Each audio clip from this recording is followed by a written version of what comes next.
Hi, what is your name? My name is Rayvon Collins. And what training did you just attend? We just attended the Professional Communities Intervention Training Institute. And what is one thing that you learned from the training?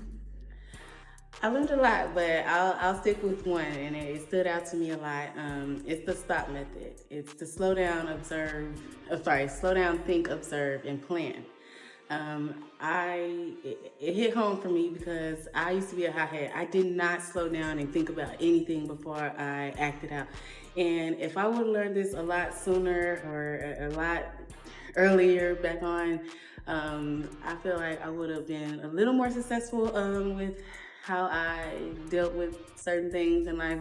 But I really think it is important to slow down, think about it, observe what's going on, and then plan out what could potentially go on in this situation, how you could learn from this and make this a positive thing.